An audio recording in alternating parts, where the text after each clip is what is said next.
Mobile अरे sir पीछे करो यार।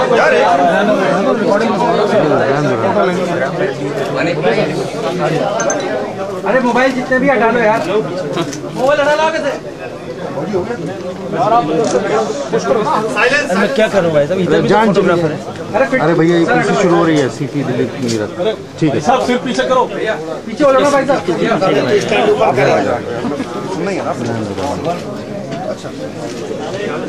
शरीफ दोस्तों यार पीछे हो गया रविवार की रात को जो शर्मनाक दर्दनाक बलात्कार की घटना घटी है, उसमें लिप्त 4 अपराधी हम लोगों ने पकड़ लिए हैं। उनमें से 3 अधिकारी तो 24 घंटे के अंदर पकड़े गए थे और 2 अपराधी अभी पकड़े जाने बाकी हैं। जो अपराधी पकड़े गए हैं उनके नाम है राम सिंह, जो इस बस का ड्राइवर है, जो एक चार्टर्ड बस है एक स्कूल का, और ऑफ ड्यूटी आवर्स में राम सिंह ड्राइवर उस बस पर अपने दोस्तों के साथ जॉयराइड पर निकला और उसने करीब 9:30 और 10 के बीच रात के बीच मुनिरका बस स्टैंड पर खड़े इस कपल को आवाज देकर बुलाया कि उसकी बस द्वारका जा रही है। तो ये कपल उसमें चढ़ गए, ये सोचकर कि शायद ये पब्लिक कैरेजवे है। उनसे 10-10 रुपए के टिकट भी उनको दिए गए, 10-10 रुपए लिए गए और थोड़ी देर के बाद उनके साथ बदसलूकी शुरू हो गई। जब जो मेल मेंबर था उसने एतराज़ किया, हम लोग जानबूझकर नाम नहीं बता रहे आप लोगों को, तो एतराज़ किया तो उसको मारा पीटा गया। उसने काफ़ी बहादुरी से उनसे लड़ने की कोशिश की और अपने साथ जो महिला थी उसको बचाने की कोशिश की और महिला ने भी अपने दोस्त को बचाने की कोशिश की। उसके बाद महिला को बस के पीछे वाले पोर्शन में ले जाया गया जहां उसके साथ बलात्कार किया गया। बाद में जैसा कुछ अखबारों में पहले भी आ चुका है, इन लोगों को साउथ और साउथ वेस्ट डिस्ट्रिक्ट के बॉर्डर पर उनको डंप कर दिया गया था। पीछे का जो बस का पीछे का गेट था वो बंद था, वो खुल नहीं सकता था, सील था बल्कि, इसलिए आगे वाले गेट से उनको बाहर गिरा दिया गया। हम लोग को सूचना मिली, फौरन वहाँ पुलिस गई और एक क्लू ये मिला कि बस पर कुछ लिखा हुआ था जो बाद में पता चला यादव है। यादव लिखा हुआ था। बस सफ़ेद रंग की थी और उसको एक लग्जरी बस के तौर पर बनाया हुआ था। इस बेसिस पर तफ्तीश शुरू हुई। ट्रांसपोर्ट डिपार्टमेंट के रिकॉर्ड से और अन्य सूत्रों से 370 ऐसे बसों की सूची मिली जो कि चार्टर्ड या प्राइवेट बसेज हैं जिनका इस्तेमाल दिल्ली में होता है। उसके बाद पेंसटेकिंगली उसको एलिमिनेट करके और हमें मदद इससे मिली कि उस पर यादव लिखा हुआ था। फिर फाइनली हम लोगों ने किसी को लोकेट किया जो खुद एक ट्रांसपोर्टर है और उसका नाम भी यादव है। उसने कहा कि ये मेरा नहीं हो सकता है आप उनका फला आदमी का है, आप उनका जाके देखिए। जब हम लोगों ने वो चेक किया तो वहाँ पर आरके पुरम सेक्टर 3 में ये बस हमें मिल गई। उस बस के जब फॉरेंसिक से जांच कराई गई तो हम लोग आश्वस्त हो गए कि वो वाकई वही बस है जिसने की ये विभत्स घटना घटी है। उसके बाद वो ड्राइवर को उठाया गया। ड्राइवर ने पहले मानने से इनकार किया कि उसने ये काम किया है। बस को पूरी तरह से धोया जा चुका था, लेकिन कुछ समय के इंटरोगेशन के बाद कल शाम को उसने पूरी बात बता दी और उसने बताया कि मेरे साथ मेरा भाई मुकेश, जिसको अभी हमारी टीम राजस्थान से पकड़कर ला रही है, अभी भी पहुंची है दिल्ली, और एक विनय शर्मा नाम का उसका दोस्त है जो एक असिस्टेंट जिम इंस्ट्रक्टर है, और एक पवन गुप्ता लड़का है जो फ्रूट सेलर है, सेब फल बेचता है। तो ये 4 लोग यानी राम सिंह, मुकेश, उसका भाई मुकेश, विनय शर्मा और पवन गुप्ता, ये 4 लोगों को हम लोगों ने गिरफ्तार कर लिया है। और 2 जो अन्य लोग हैं वो आइडेंटिफाइड हैं, वो लोग शहर छोड़कर भागे हुए हैं, उनके लिए टीम्स गई हुई है और हमें पूरी उम्मीद है कि हम उनको भी पकड़ लेंगे। हम लोग कोर्ट में ये दरख्वास्त करेंगे कि इस केस को फास्ट ट्रैक ट्रायल किया जाए, डे टू डे बेसिस पर इसका ट्रायल हो और जल्द से जल्द इन लोगों को सज़ा मिल सके। जो विक्टिम है वो अभी सीरियस है, लेकिन पहले से उसका हाल पहले से उसमें सुधार हुआ है और ईश्वर से ये प्रार्थना है कि वो स्वस्थ रहे। तो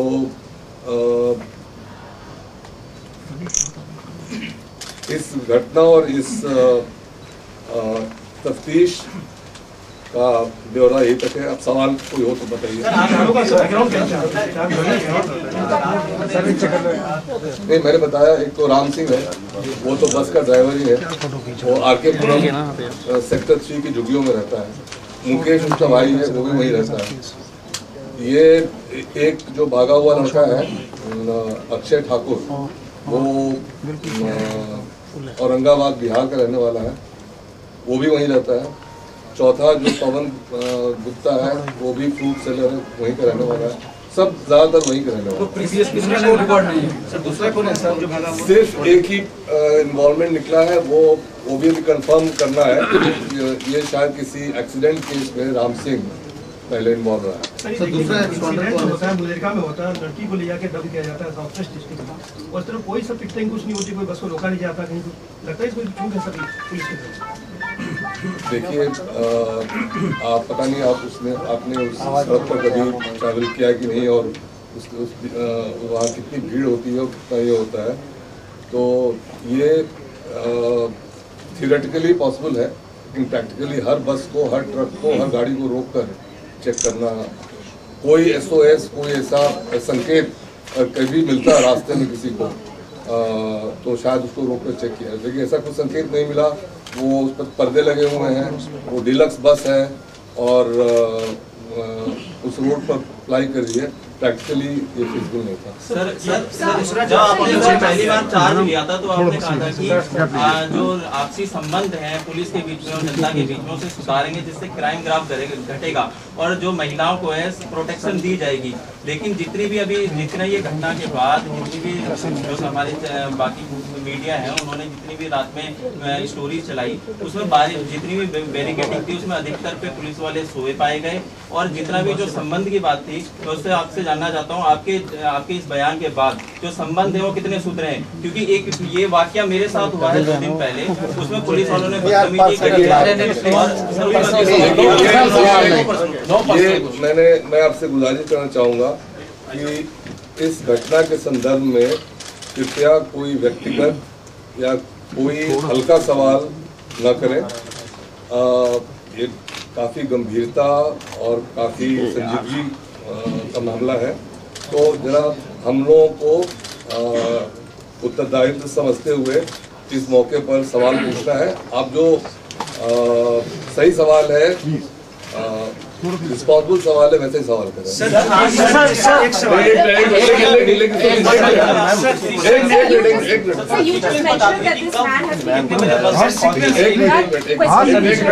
But I still want to respond to one part of his question, which pertains to police-public contact.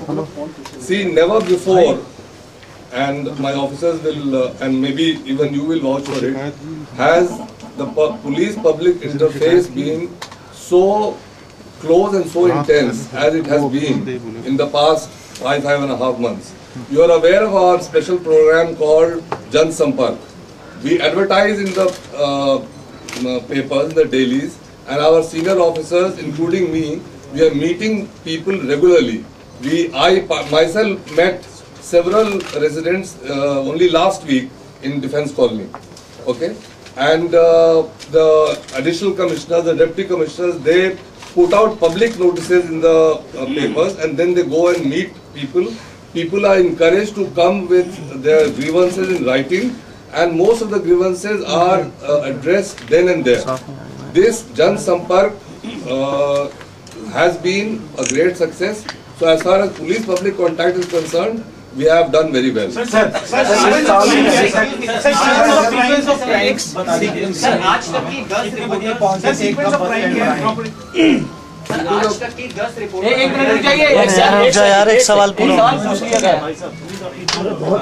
ये आपको अभी सब लोगों को प्रेस रिलीज मिल जाएगा। उसमें एग्जैक्टली कितने बजे बस चली, कहाँ रुका, कैसे क्या हुआ, वो सब आपको। सर रूट वगैरह है, इसका रूट है सर? ये तो आपको बताया चार्टर्ड बस है भैया। सर 10:22 पे PCR कॉल हो गई थी, तो उसके बाद बस कहां से कैसे गई, क्या उसे मतलब कोशिश की गई रोकने की, और कितनी देर में कहां पहुंच गई सर? नहीं 10-22 दिल्ली पुलिस को मिली गई, 10-20 पे गुड़गांव पुलिस को मिली। नहीं लड़का तो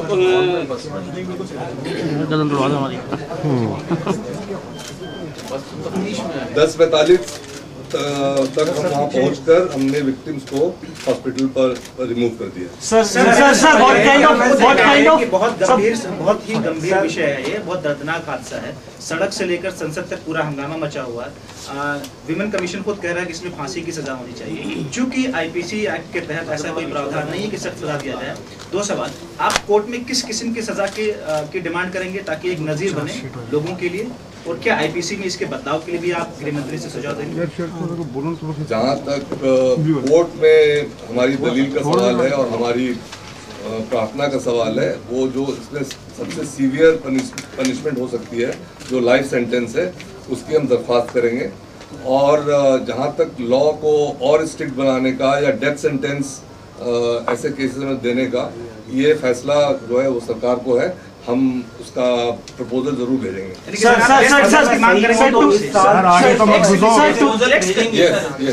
डेथ सेंटेंस की मांग कोर्ट में आप करेंगे?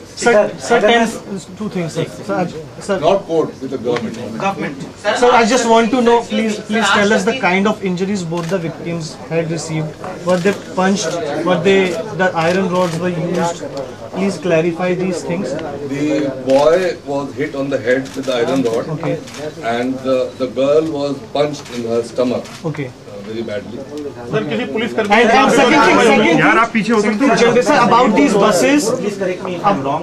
So why is Delhi called that? ऐसी 600 घटनाएं हुई है जो दूसरे शहरों के मुकाबले बहुत ज्यादा है मेट्रो से। क्या ये संख्या सही है, और अगर ऐसा है तो क्या ये पुलिस प्रशासन की विफलता है? आप इसे कैसे Sir, why is it the rape capital, sir? Why is Delhi called the rape capital, and what are you doing to change that term? I would ask you that why do you call it a rape capital? Number one. Number two. Because of the sheer numbers, sir. One minute. See, let us discuss this incident, because if we go into rape as a phenomena, we'll go into areas which would not be very proper at this moment. We will have to say several things which are not politically correct. So let us abstain from talking about rape as a phenomena. because then whatever I say you will twist it and project it in a different way. So let us just stick to this incident. This incident has happened, which is the most reprehensible incident. We have solved the case in record time. By yesterday evening we had recovered the bus, and we already knew the identities. By the raids went on till late at night, and 3 people were arrested by late evening, and the 4th was arrested in Rajasthan, and he is being brought back. 2 others, the parties have gone to locate him, and they will also be arrested. Till now these buses were considered to be the safest transport system. These charge line or whatever. But now, are you in talks with Transport Department for the registration of these cleaners, drivers? Yeah, it's a very good question. First of all, please understand that this was not a public. No, I'm not saying that. Okay. It is very unfortunate that taking it to be public carriageway, the couple boarded the bus because it was getting late and they thought they will reach their destination. They boarded the bus. It was not a public carriageway. One sec, please let me finish. So as far as verification of the drivers, verification of the cleaner, verification of the license holders, all this is in the domain of the Transport Department. We are regularly in touch with them, and we have prosecuted 1,616